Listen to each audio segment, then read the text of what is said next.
Hello, Blindspot fans, and welcome back to the AFTERBUZZ TV Blindspot After Show. Today we are taking a look at Episode 4, If Beth, and we will see you after the opening. You're tuning into the destination for TV superfan discussion, AFTERBUZZ TV.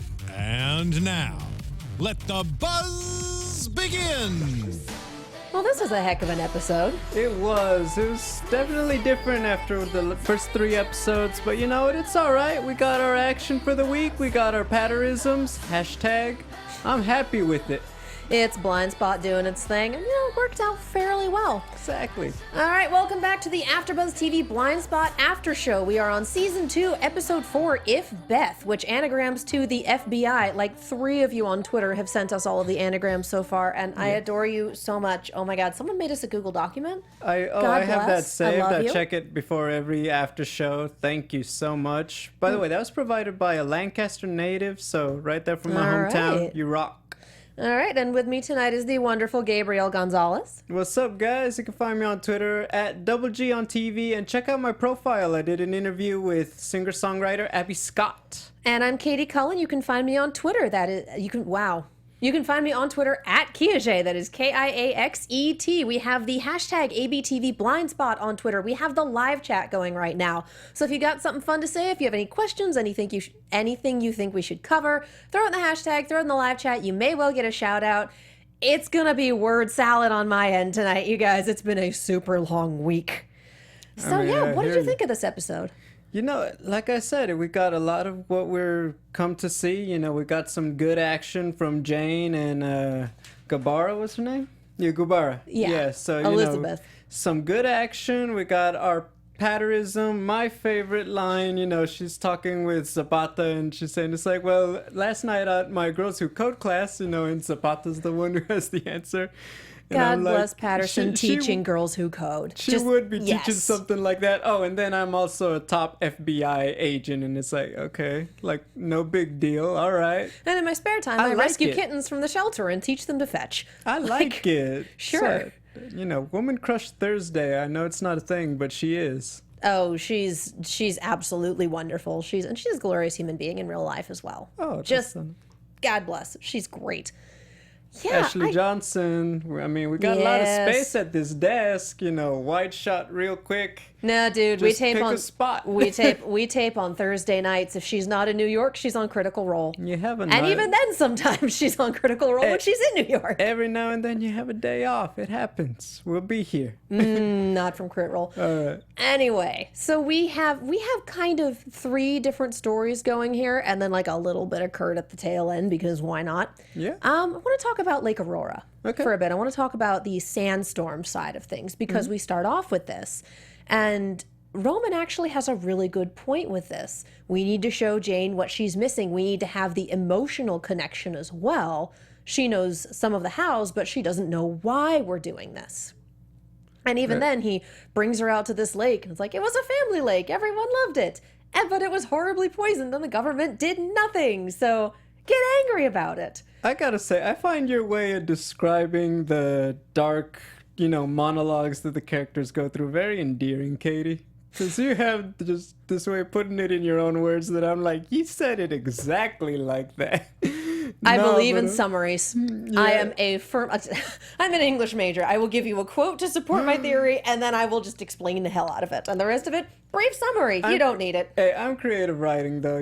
We said about English majors, they're just creative writers who can't write. Just kidding, all you guys listening to on iTunes. Have a good night, y'all. I'm done. No, but back to your point, Roman, I thought that was a very interesting strategy. I mean, it's not if I was a secret terrorist trying to take down the U.S. government, maybe I would choose a different story in particular, but I was like, okay, I'm with it. I thought it was very, I think it adds a new depth, and I think that's what we're trying to get at. Especially with Shepard, like, okay, well, what's their end game? They believe they're doing good, and they're trying to get Jane to see that, so we've got to see exactly what's going on in their mind. So I think, all right, this is how you're choosing to do it. I think they need to grow it, but obviously it is only 4. I think things are going to have to switch up. They have to really step it up around episodes 5 and 6. Well, and when Roman presented this, he presented this sad story and this awful story about government corruption, yada, yada, yada, but he kind of did it without context. It's like, children are starving in Africa. You should be angry about it. And on a certain level, yeah, that's very upsetting.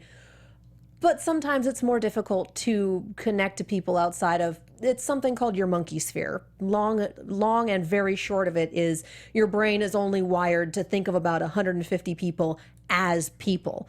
Aside from that, it's just like, yeah, you're vaguely human beings. These 150 people are real to me. Behind glass. Yeah. Which is why we have organized constructs like religion. Like, it's easier to care about them when it's sort of a religious thing or when it's sort of an ethical thing. Mm-hmm. It makes up for the failings in our monkey sphere, in our biology. Okay. And so he's kind of doing the outside the monkey sphere thing. This was a terrible story. You should be mad about it.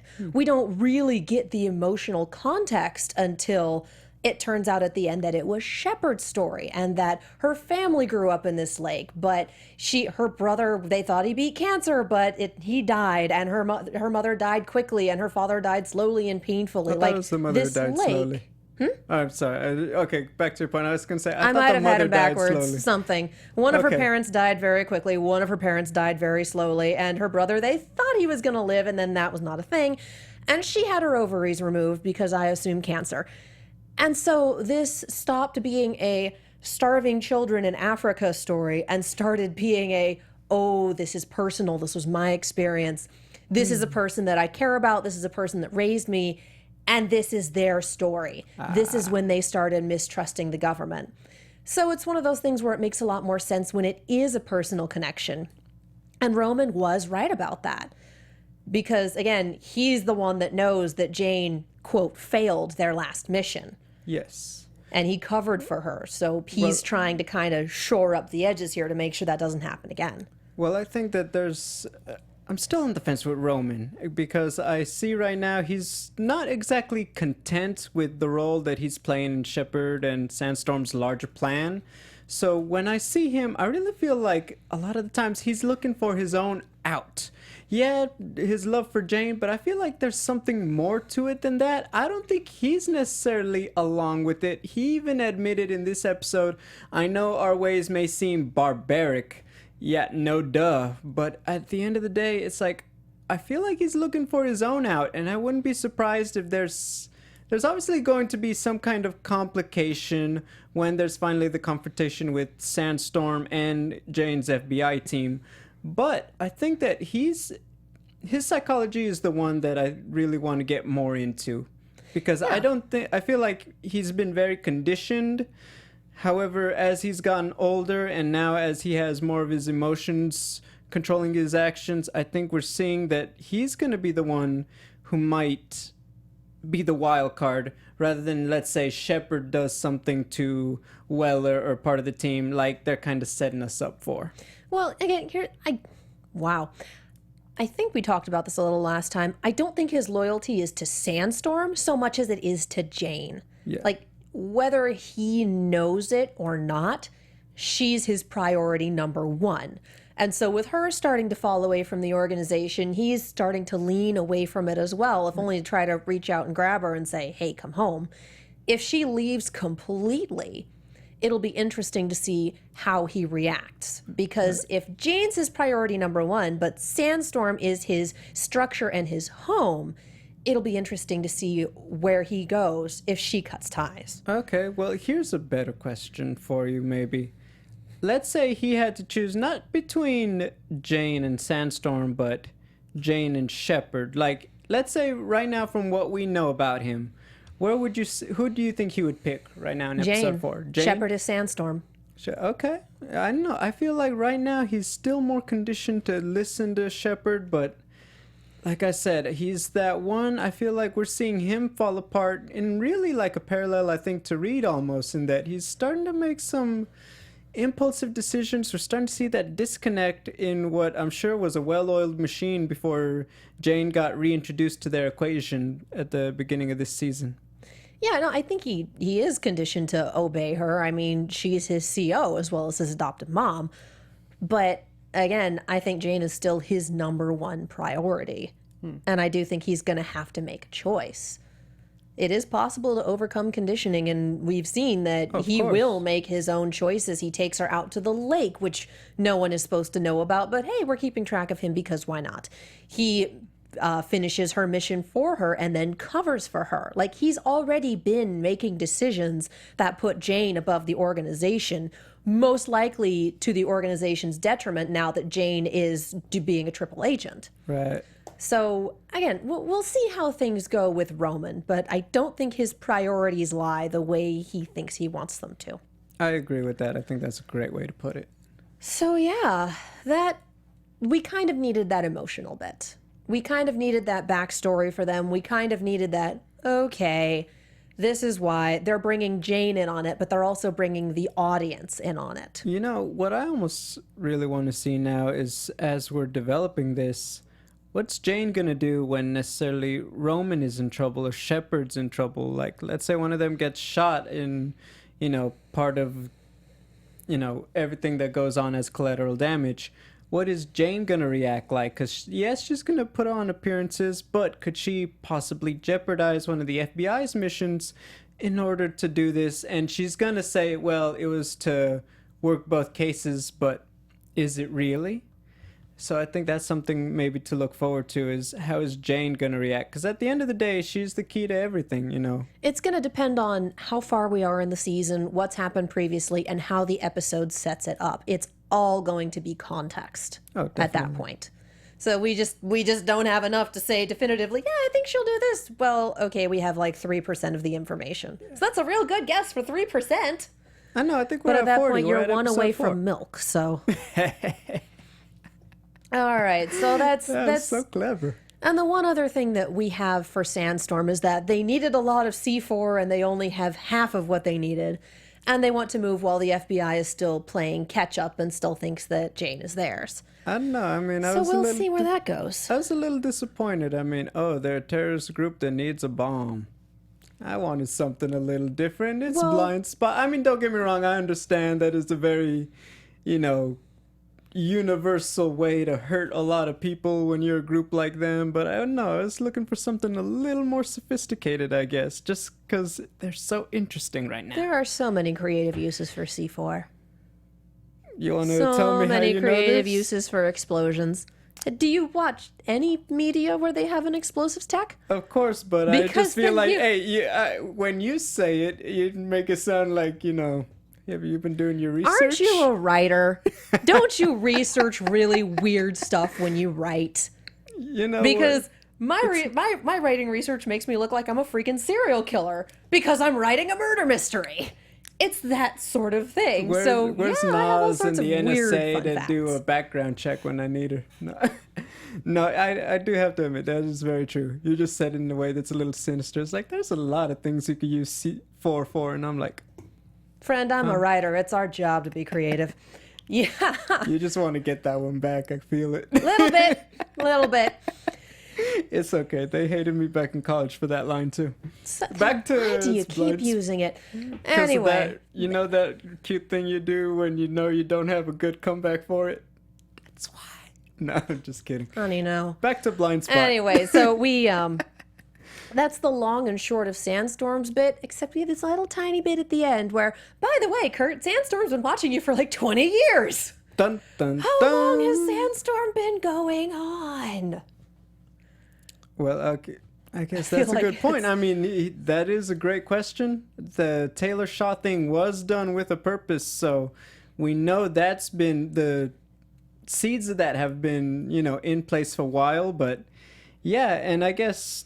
if we're talking about maybe a sleeper agent, I mean, certainly Weller has all the skills as someone you would want. And they do keep saying activate the asset, but goodness knows if that means sleeper agent or if that just means, hey, time to show your true colors and get out of Dodge.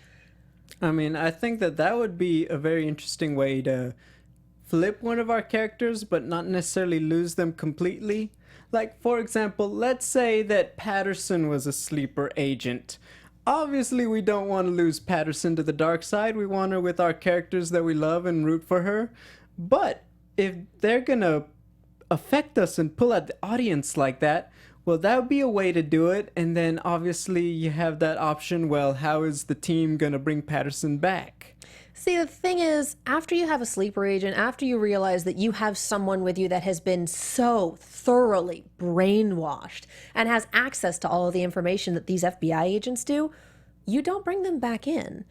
Because recovering from brainwashing requires a ton of deconditioning and a ton of recovery and zero guarantee that it will take and that you won't be able to be activated again. Like, this is rough stuff. So I think if we get a reveal that someone is a sleeper agent, they will no longer be on the team, full stop. It's too much of a security liability. I don't know. I think Dr. Borden's really good at his job. He is really good at his job, but that doesn't mean you can just deprogram someone who's been brainwashed. Maybe that is some rough stuff. Maybe they take a few months off in the mid-season break. What? We saw Jane leave for a while. We're talking the years. CIA. We are talking years. Creativity, once again. Years. Let's take some, let's pull some strings. Let's believe you could have your entire body tattooed and lose your memory and wake up in Times Square. Let's bend the rules a bit. We're talking years. Brainwashing is some serious and horrifying stuff. It is. See chat going, like in Dollhouse. Not quite. I mean, that was a great show, though. Great reference. But not here. So, yeah, we've been watching Kurt for 20 years because question mark.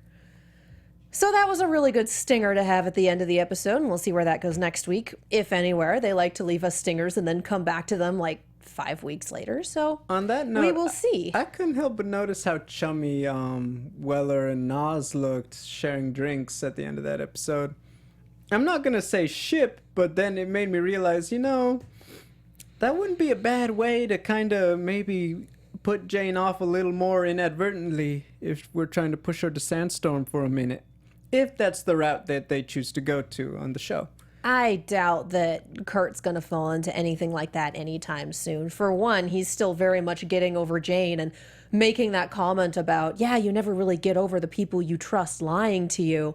Like, I didn't mean that to be a barbed comment. Well, that's too bad. It really, really was. Yeah, but when these things happen, that's when you're more prone to make a bad decision like that. But it's that and the fact that he is a father and that he has said, yes, I will be part of this kid's life. I will help raise this kid. He's not the type to get over things very easily. And this was a huge betrayal of trust on more than one front. Of course. And it just, I don't see him falling into bed with anyone, let alone Nas. I guess that's not gonna be a thing for either of them. I guess my thing is we know him to just really be the even-keeled one. That's why the team is rallying around him right now. But if there was gonna be, if there was gonna be a time when Kurt makes a bad decision, it'll probably be right now. Oh, Kurt makes all sorts of bad decisions. Well, I mean, one but that's I doubt so it's gonna be this impulsive of that just very selfish nature in that way.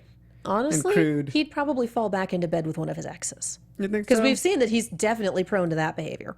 It's true. I do not think it will be with Nas. Not the situation where they are, not with how they're acting around each other, not with the we're still trying to figure out what's going on. And again, talking about what happened with Reed and does he need to be in the field? She says no. He says yes. We're trying to find a compromise.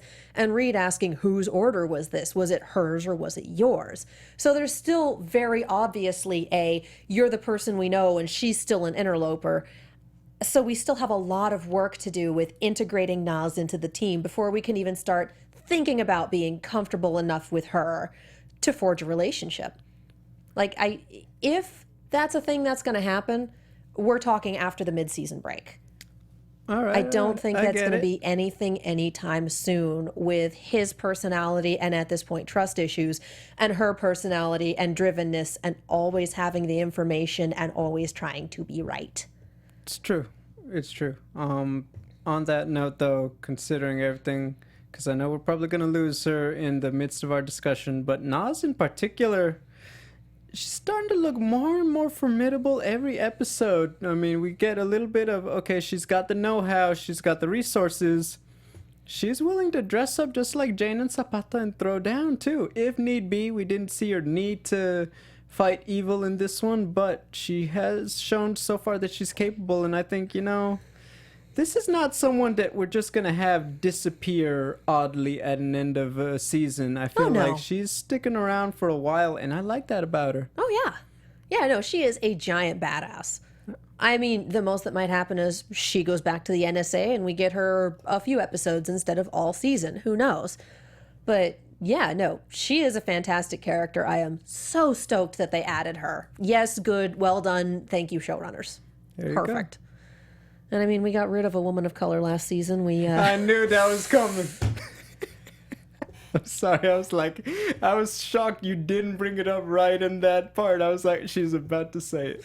It's kind of a thing with this show. They're so good with so many things, and then occasionally it's just like, I mean, yep, Reed and Zapata kind of holding up the average, which is already skewered after losing Mayfair. But I like that we learned a bit about her background, because they probably just said it quite obviously, you know. She's a Hindu woman in intelligence. Pakistani-born Hindu woman in the United States. Exactly, working in intelligence. It's like you're gonna have to be a certain way when you have so many stereotypes against you in 2016.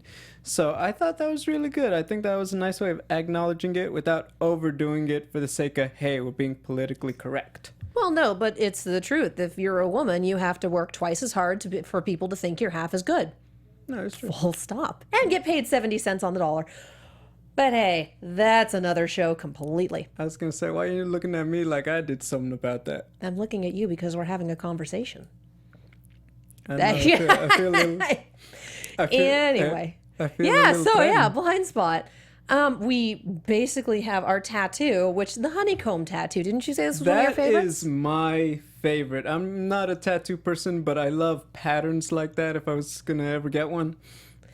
That's the one that always stands out to me, and I always thought it's like, that one, I hope they have a fun storyline.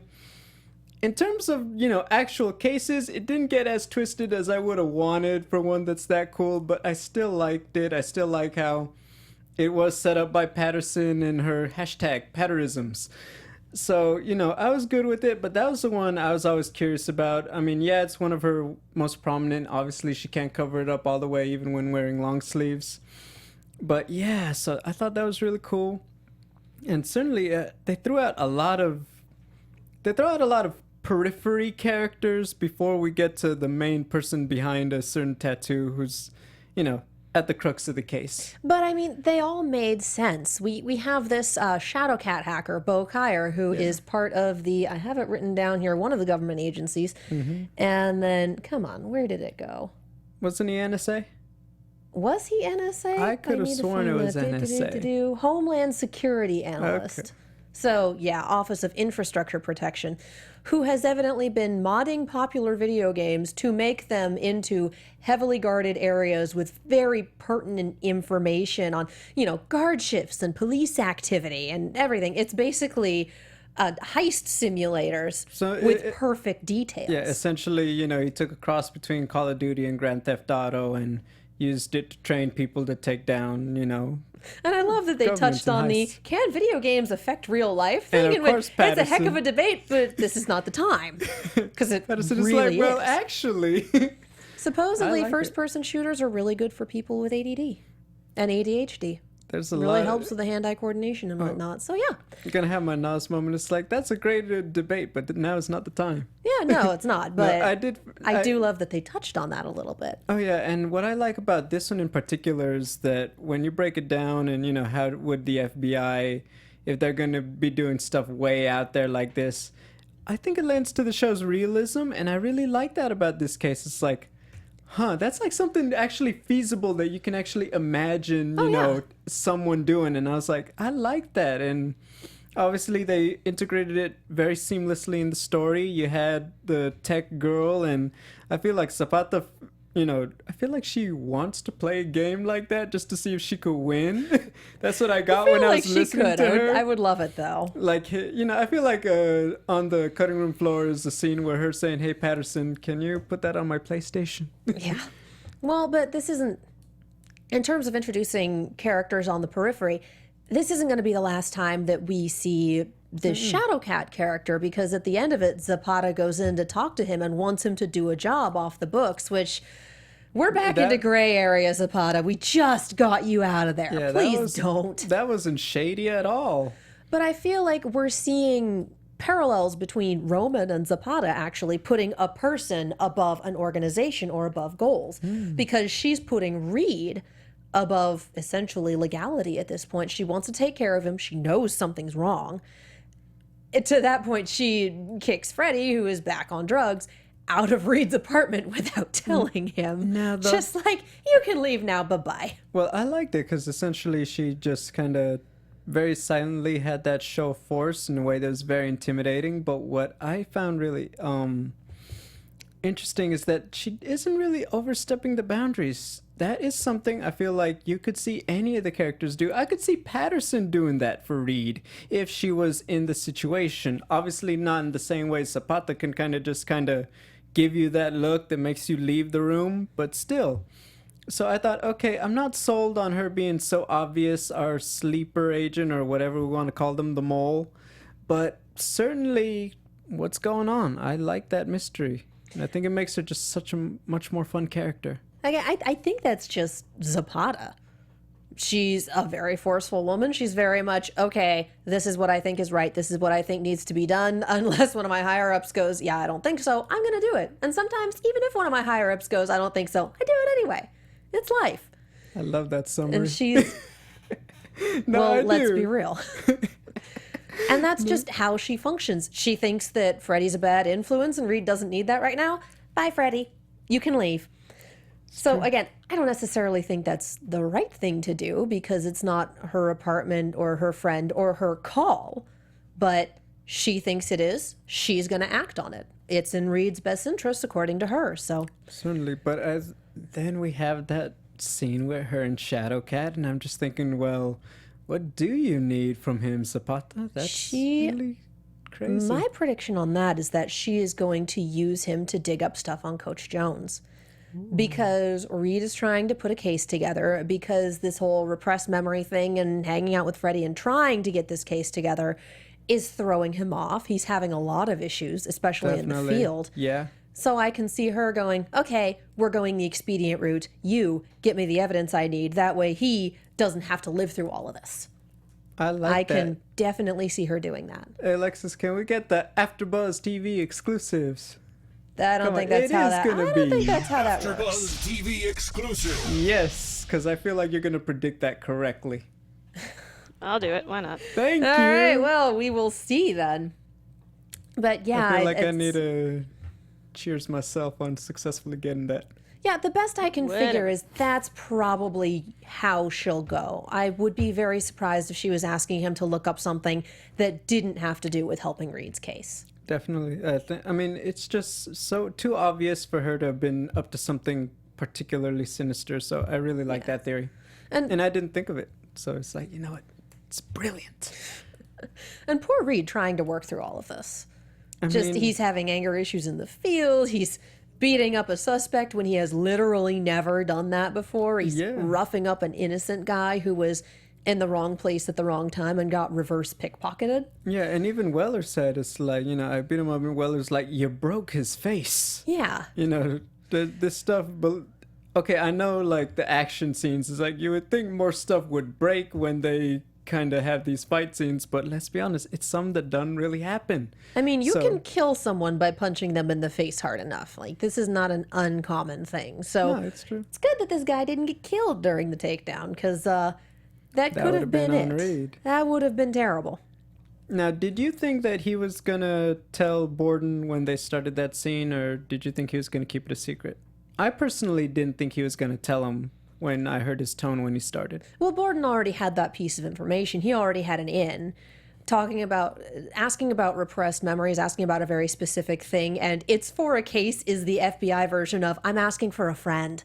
So Borden already kind of knew. He had that in, so he had the easy way around the, no, there's an issue here. You asked me about this. That wasn't actually for a case, was it? And that was the, okay, yeah, actually it's this. I guess what I found very interesting, I drew the parallel when he's talking to him like, hey, you may never really know exactly what happened. I feel like you could also tie that back to Jane in that, she could get so many of the facts from outside sources. She could hear the FBI, what they're going to tell her, what they learned. She can hear from Shepard and Roman, but she may never really know exactly what is it, who was she before. And I think that makes it very interesting because I feel like maybe that could be something that helps Reed in that they have this thing that they have to work through for themselves. Yeah. And you can't understate how important a connection like that could be down the stretch, especially if we're setting up for possibly flipping Jane back on the FBI team. Yeah, and you're right, they do have that connection. I hadn't actually considered that, so there is that. And then, like, I think we talked about this last week, even if Jane does get all of her previous memories back, the ones that she's made during her amnesia will color what those memories were. The person that she is today isn't just going to go away when she gets her previous memories back. She's always going to be different from how she was before she had her memories erased. No, certainly. I gotta throw out a question to you because, as we're talking about letting things go, memories and how they shape us, I just couldn't help in this episode, and I hope the fans agree, they let go of a lot of people being willing to take knives and swords and bullets shot at them, and they kind of forgave everybody who did that in this episode. With, what's her name? Elizabeth. She tried to kill Jane. Would she have done it? Maybe. She's not necessarily forgiven. I mean, she killed 2 people. She's going to prison. This isn't everyone's okay with it now. This is okay, this case goes further. We need to investigate it. They did her a pretty big favor after, if you had done that to me, I would have been like, oh, your daughter? That is really unfortunate. Let me put it in my stack of cases. But I mean, that was supposed to swish a lot better. They can't do that. I mean, they could, but it's part of their job. They're on this case. They need to continue to investigate it. And, hey, she's CIA, this pans out, this and this and that. And by the way, this person is trying to leave the country after he was involved with these other people who were using this information on a terrorist cell to make a buck instead of attempt to shut down a terrorist cell, which is why we have a United States citizen undercover there. So with a story that plausible, you can be mad that she tried to stab you with an antique sword, which what a well choreographed fight. Oh my God, that was incredible. So good. I loved it too. Yeah. But you can't just say, oh no, we're not going to look at that. I'm mad at you for trying to shoot at me. So many people try to shoot at them. I mean, this is Tuesday. But you gotta No, this is Tuesday for them. Excuse me, put it this way, with Meridia too, I know they were never going to shoot back at her. I get that. But at the same time, it's like, yeah, you're going to be riding in the back of the van with the cuffs on because that's what happens when you shoot at the big people at adults. Well, no, she's a kid and she's distraught. I mean, was shooting at them a good decision? How many bullets probably not. Do you have? But she was told that her mom was dead. She was shown pictures of her dead mother, who I guess Photoshop, by her dad, which that's a messed up thing to do. Your mom's dead. Here's the photos. Yeah, okay. And then was probably told, because she was saying a lot of stuff about, you're going to do to me what you did to them. Oh, you're going to shoot me like you shot dad. Like, that is a very traumatic situation. And we're used to watching characters who are trained to handle being shot at, trained to handle gunfire, trained to handle these situations. This teenager is not. That's true. And so, yeah, she's not reacting well. She just watched her dad die. As far as she knows, she's an orphan now. Okay, So all right, you have very good argument for that. Because personally, I was watching that and I'm like, you guys are kind of helping a lot of people who've just tried to kill you a few times now.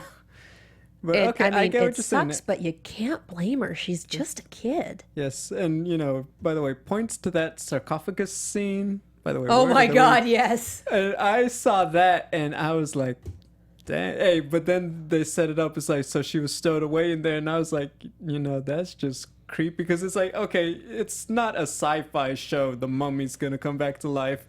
But then you see it move, and I'm like, oh, shoot, what is happening? I loved it. I thought that was a great surprise. Just well done, well written idea. Watching Elizabeth go, all of that was just incredible. I will say the camera jammer, like that very opening scene with the guy watching the security cameras and them fizzing out. Yeah. I'm sitting there having a Five Nights at Freddy's moment going, close the doors, close the doors. He's coming. Can't you hear the music? Yeah. Just like, oh, security cameras. I will never be the same. Right. Oh, also, when she's being interrogated by Jane, tell me if you didn't also see this, but she was talking about how, well, I was a CIA agent. I got burned. I got taken somewhere and was beaten for a few months. And I felt like Jane was like, oh, yeah. Why does this sound so familiar? Oh, yeah. Jane was definitely connecting with that. And then I almost thought, like, Sandstorm? Nah, I mean, it was just one of those, though, like, okay, coincidences don't happen on TV too often, so. This hasn't been the first time that Jane has advocated for a prisoner that they have, for someone who is being taken in and someone who's a suspect, someone who is being questioned. This isn't the first time she sat there and gone, oh, this sounds super familiar. You know what? We should do this. We should listen to them. We should try. Like, this happened a lot in season 1. And so I'm not surprised at all that this happened now. And that it was that compassion and that ability and willingness to relate to people, to put your pain out there and say, look, I know what you've been through, that got through to Meridia, that got through to the daughter and convinced her, it'll be okay. I promise your mom's alive. We're going to take you to see her. Just, let's talk about this. Because, yeah, it's a messed up situation and we need to talk. It's true. I mean, to finish it off, because I think it gets at really what Jane's grappling with, what she says to Meridia. It is possible to lie to someone and still love them very much. Yeah. And, yeah, Jane will have to come to the truth. Yeah, Jane will have to address that for herself sooner rather than later. Yeah, no, that has absolutely been Jane's life as of late. Yeah, so much lying, especially to her, all sorts of fun stuff. So, yeah, good Lord. Great. Good episode. A lot of discussion. It was a good episode. It was, I don't know, this is a little different from their usual procedurals, but I think it was good to have a break. I just feel really bad for Meridia and for Elizabeth. She tried to do the right thing, and they absolutely screwed her over for it. They did. Like, you try to be lawful good, and then it's like, oh, no, we're going to delete that, and we are going to out you to the cell that you're currently in, and we're going to completely delete you from our files. So, bye! They went the fate worse than death route, assuming that it would eventually end in death as well. I was going to say, it's like, did they really? But it's like, you know what? Okay, I'm with that. Oh, you knew they wouldn't just kill her outright. And they knew that the cell wouldn't kill her outright. Oh, you're CIA. You have information. We're going to make you talk. It's very true. Like, that's what happened. So, yeah, poor Elizabeth, poor Meridia, poor most of the people in this case, except for the people who died. They got, out I of it. don't really have any sympathy for you guys at this point. So suddenly it's chilly in the studio. Go ahead. I mean, if you're cold enough to leave someone to torture for months and their eventual death, because you were breaking the law to make a quick buck instead of trying to help people with the information you were given, not a lot of sympathy. Yeah, not a lot. I agree with that. By not a lot, I mean none. Anyway, we should move on to predictions. We should look ahead for this one. I think so. And now, your AfterBuzz TV predictions. I could totally do that. Yeah, I love the light show. I love it so much. Unfortunately, Hulu does not believe in episode previews, so I didn't get to see the one for next week. Okay, so for those of you who watched it like me, live or, on demand, DVR, TiVo, one of the big storylines that they're pitching is that, okay, it's going to be Weller-centric, and Weller has had all these changes happen, but Allie is going to come under some danger. And they're saying, well, could his whole world end? Implying that maybe not necessarily Weller dies, but something happens to Allie and she has a miscarriage. Quite frankly, just she loses her baby, who he has just committed to being in their life. So I think that's probably a big question.